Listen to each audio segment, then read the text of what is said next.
Hello everyone, welcome back to my channel. इस video में हम बात करने वाले हैं another clinical application of biotechnology जो है जीन थेरेपी। तो जीन थेरेपी को चलिए समझने का कोशिश करते हैं। ये टर्म क्या है, ये किस तरह से अप्लाई होता है क्लिनिकल वे में। ओके, जीन थेरेपी को सबसे पहले इसके डेफिनेशन से समझते हैं, यहाँ पे क्या बोलना चाह रहा है और ये क्या है। अगर हम ब्रॉडली बात करें तो जो डीएनए होता है हमारे बॉडी में, डीएनए के अंदर ऐसे बहुत सारे सेगमेंट्स होते हैं जिसे हम जीन बोलते हैं। और ये जो जीन होते हैं ये कोई ना कोई एक एंजाइम को प्रोड्यूस कर रहे होते हैं, और ये एंजाइम किसी ना किसी मेटाबॉलिक पाथवे में यूज़ होता है। राइट, ये हम बेसिक सा चीज़ें हम अच्छी तरह से जानते हैं, कोई ना कोई मेटाबॉलिक पाथवे में ये एंजाइम यूज़ होंगे। तो अगर किसी भी वजह से ये जो एंजाइम है, ये जो जीन यहाँ पे प्रेजेंट है, यहाँ पे म्यूटेशन हो गया और इसका जो सीक्वेंस है वो थोड़ा सा चेंज हो गया, तो अब ये क्या करेगा, ये एंजाइम प्रोड्यूस नहीं कर पाएगा, या फिर क्या कर सकता है, ये डिफेक्टिव एंजाइम भी प्रोडक्शन कर सकता है।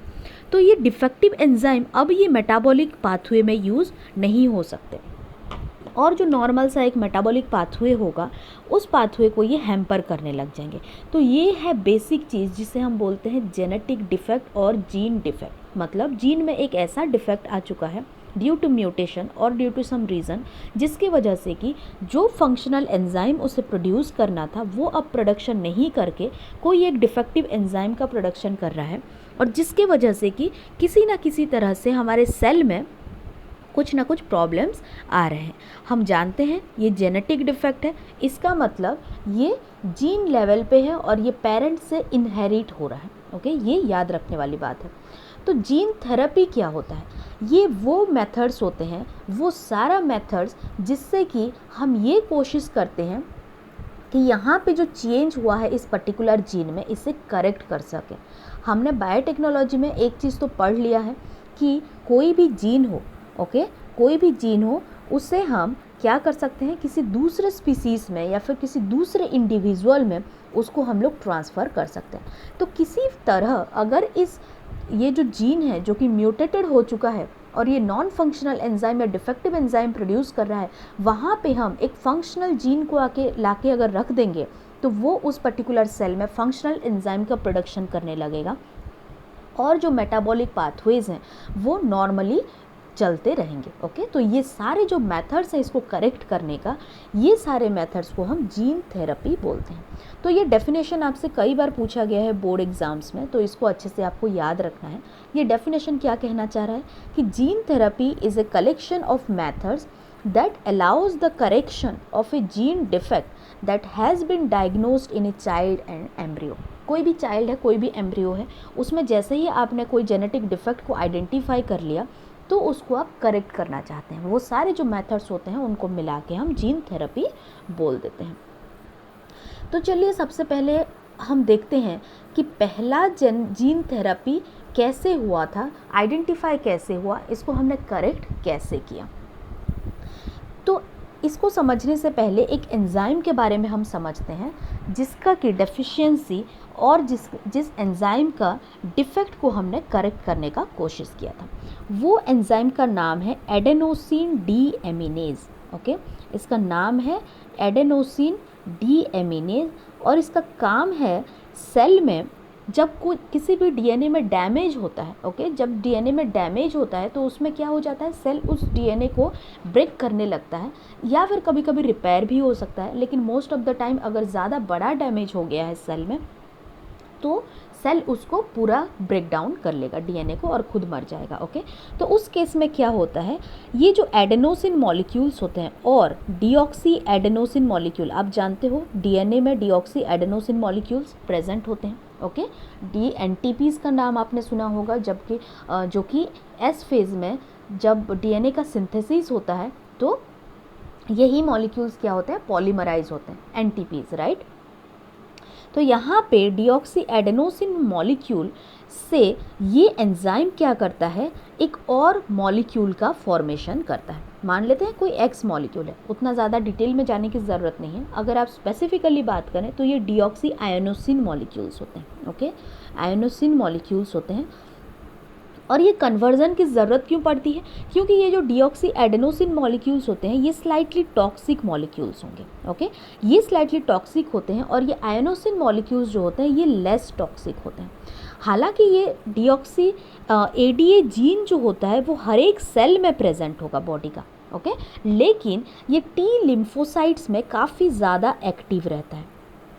टी लिम्फोसाइट्स हम जानते हैं ये इम्यून सिस्टम के बहुत ही इम्पॉर्टेंट सेल्स होते हैं और इनका सर्वाइवल बहुत ही इम्पॉर्टेंट हो जाता है। तो जब इस टी लिम्फोसाइट्स में जब कोई डीएनए का डैमेज होता है तब deoxy adenosine molecule normally deoxy inosine में कन्वर्ट हो जाना चाहिए in the presence of adenosine deaminase enzyme.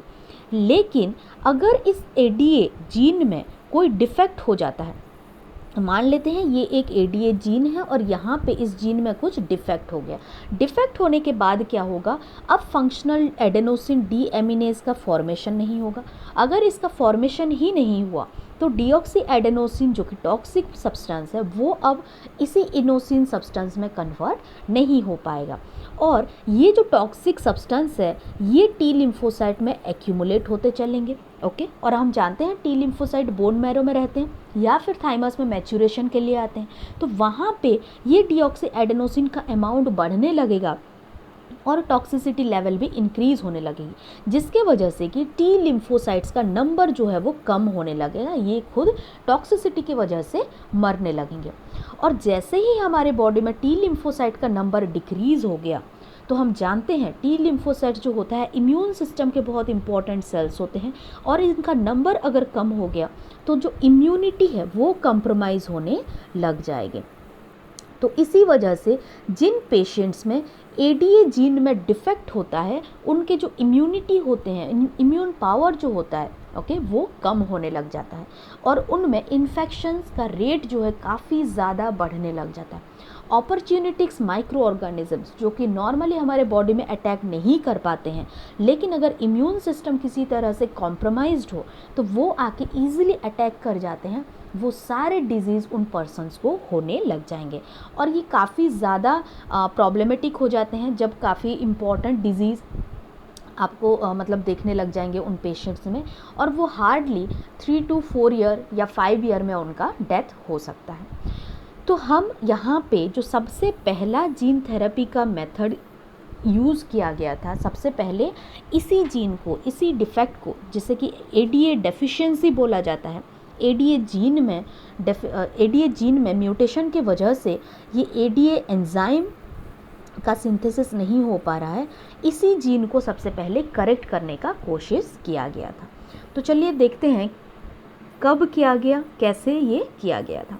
तो सबसे पहला जीन थेरेपी 1990 में किया गया एक 4 ईयर ओल्ड गर्ल जिसे कि एडीए डेफिशिएंसी था। एडीए जीन होता है एडेनोसिन डीएमिनेज के लिए। ओके, सो यहाँ पे लिखा है सेकंड पॉइंट में ADA stands for adenosine deaminase enzyme which is an enzyme responsible for conversion of a toxic deoxyadenosine to another lesser toxic molecule. Okay, third point ये लिखा है DNA damage in cells produces deoxyadenosine molecules which is quite toxic to lymphocytes and its maturation.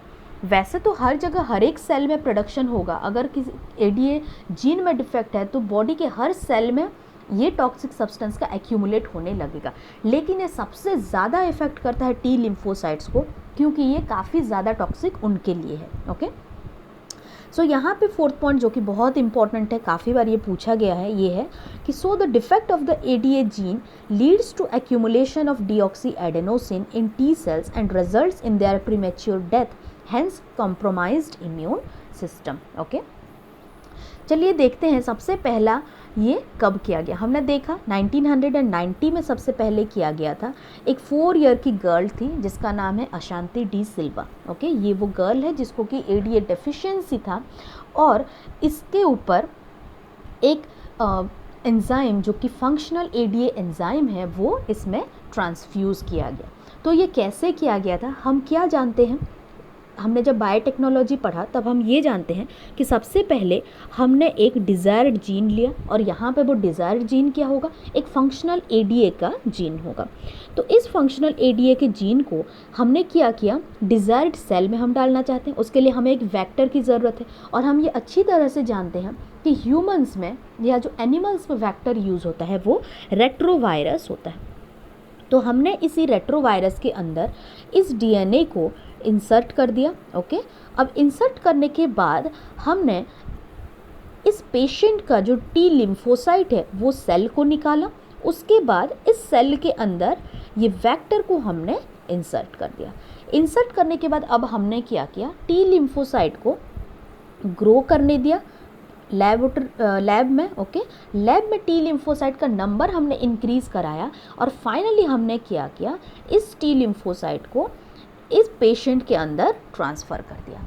और इसी तरह से जो T lymphocytes उसके खुद के बॉडी में प्रोड्यूस हो रहे थे, जहाँ की एडीए डेफिशिएंसी हुआ करता था, उसके साथ साथ अब हमने जो टी लिम्फोसाइट्स इसके बॉडी में इंजेक्ट किया है वो T lymphocyte normal ADA gene carry करते हैं और वो नॉर्मल एडीए एंजाइम भी प्रोड्यूस करेंगे, राइट।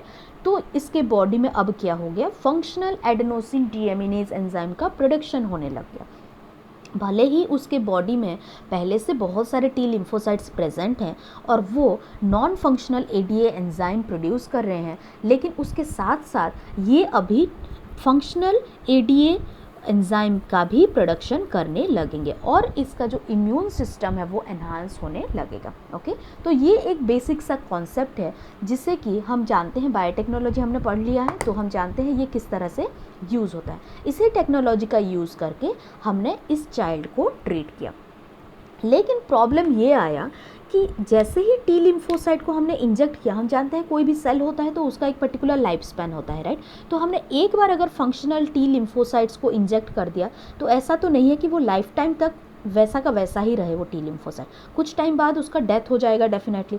तो इसको बार बार रिपीटेडली जो फंक्शनल टी लिम्फोसाइट्स होते हैं इसको हमें इंजेक्ट करना पड़ता था एक पर्टिकुलर रिपीटेड टाइम इंटरवल में, मान लो 1 वीक 2 वीक, उस टाइम इंटरवल में अगेन एंड अगेन हमें इसको इंजेक्ट करना पड़ता था फंक्शनल एंजाइम। लेकिन ये सबसे पहला सक्सेसफुल जीन थेरेपी माना जाता है। ओके, अभी उस टाइम उसको 4 ईयर हो रखा था, अभी ये जो गर्ल है ये काफ़ी बड़ी हो चुकी है और ये हेल्दी है। ओके, सो ये सक्सेसफुल जीन थेरेपी सबसे पहला था।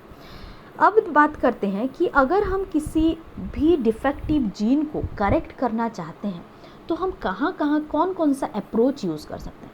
सबसे पहला अप्रोच ये होगा कि जो जीन डिफेक्ट है वो अगर बोन मैरो में है, जैसे कि यहाँ पे एडेनोसिन डीएमिनेज एंजाइम के बारे में हम बात कर रहे हैं, इसका डेफिशिएंसी, और इसका डेफिशिएंसी हम टी लिम्फोसाइट में काफ़ी ज़्यादा इम्पोर्टेंस उसका है, हमने वो देखा, राइट। तो एडीए डेफिशिएंसी अगर है तो हम क्या चाहते हैं, टी लिम्फोसाइट को करेक्ट करना चाहते हैं क्योंकि वो सबसे ज़्यादा इम्पोर्टेंट रोल प्ले कर रहा है। तो टी लिम्फोसाइट बोन मैरो में प्रेजेंट होगा तो हम क्या कर सकते हैं, सबसे पहला अप्रोच क्या कर सकते हैं कि बोन मैरो लेवल पे हम इसका क्योर ढूंढ सकते हैं, जैसे कि बोन मैरो को ट्रांसप्लांट कर सकते हैं हम लोग, राइट।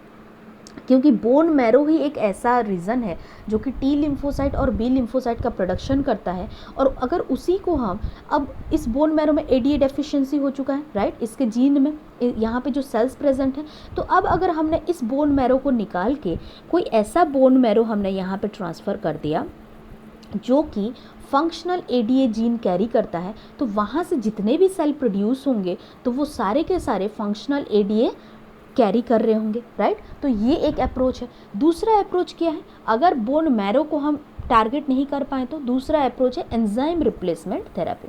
मतलब किसी तरह से आप फंक्शनल एंजाइम को, जो कि फंक्शनल एडीए एंजाइम है यहाँ पे, उसको पेशेंट को बार बार इंजेक्शन के थ्रू देते रहें। जैसे कि हमने अभी थोड़ी देर पहले हमने क्या देखा कि बोन मैरो में हमने जो फंक्शनल टी लिम्फोसाइट्स हैं, ओके, उसको हमने ट्रांसफ़र किया था, जो कि बोन मैरो ट्रांसप्लांटेशन में आएगा। और दूसरा मेथड एंजाइम रिप्लेसमेंट थेरेपी ये कहता है कि फंक्शनल एडीए एंजाइम को हम पेशेंट को बार बार इंजेक्शन के थ्रू देंगे। लेकिन हम अगर बोन मैरो में फंक्शनल टी लिम्फोसाइट को ट्रांसप्लांट करते हैं या फिर एंजाइम बार बार देते हैं, इनमें प्रॉब्लम क्या हो रहा है, ये परमानेंट क्योर नहीं है, इसमें हमें बार बार वही सेम चीज़ को दोहराना पड़ रहा है। तो कुछ ऐसा मेथड आप सोच सकते हो जिससे कि हम यूज़ करके एक परमानेंट क्योर ले सकते हैं। मतलब कुछ ऐसा हो जो कि एक बार हमने ट्रांसफ़र कर लिया फंक्शनल एडीए जीन को, तो उसके बाद हमें दोबारा से वो काम रिपीट करना ना पड़े। तो ये एक तरीका हो सकता है कि अगर एम्ब्रियोनिक स्टेज में हमें पता चल जाए, जैसे कि हम जानते हैं एम्ब्रियोनिक जो भी इंडिविजुअल का फॉर्मेशन होता है वो जाइगोट से होता है, राइट। और ये जाइगोट सिंगल सेल होते हैं। इसके बाद जाइगोट से ही सेल का डिवीज़न होके फाइनली एक ऑर्गेनिज्म का फॉर्मेशन होता है। अगर हम किसी तरह से इस एम्ब्रियोनिक स्टेज में जाके उस पर्टिकुलर सेल में फंक्शनल एडीए जीन को हम लोग ट्रांसफ़र कर सकें, तो वो जाइगोट से जो भी ऑर्गेनिज्म का फॉर्मेशन होगा उसमें अब क्या हो गया, हर एक सेल में फंक्शनल एडीए जीन प्रेजेंट होगा और उन सेल्स में क्या हो जाएगा, फंक्शनल एडेनोसिन डीएमिनेज का सिंथेसिस होने लगेगा और फाइनली हमें बार बार इस प्रोसेस को रिपीट करना नहीं पड़ेगा, क्योंकि हमने जाइगोट में फंक्शनल जीन को अटैच कर लिया है। तो अब जहाँ भी वो जाइगोट जाएगा, जो भी सेल्स बनाएगा, तो उसमें डेफिनेटली ये फंक्शनल जीन प्रेजेंट होंगे जिससे कि एक फंक्शनल एंजाइम का फॉर्मेशन हो सके। तो ये क्वेश्चन आपसे बार बार पूछा गया है एग्जाम्स में कि ऐसा कौन सा क्योर है जो परमानेंट हो सकता है, और वो है जब हम अर्ली एम्ब्रियोनिक स्टेज में किसी भी जीन को ट्रांसफ़र कर सकते हैं, तो उस केस में क्या हो जाएगा, वो जेनेटिक डिफेक्ट परमानेंटली क्योर हो सकता है।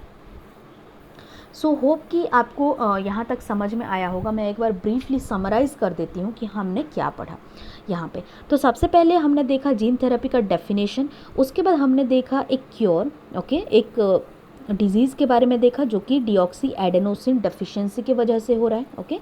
और ये मेनली टी लिम्फोसाइट्स को काफ़ी ज़्यादा इम्पैक्ट करता है, जिसके वजह से कि हमारा जो इम्यून सिस्टम है वो कॉम्प्रोमाइज़ होने लगता है।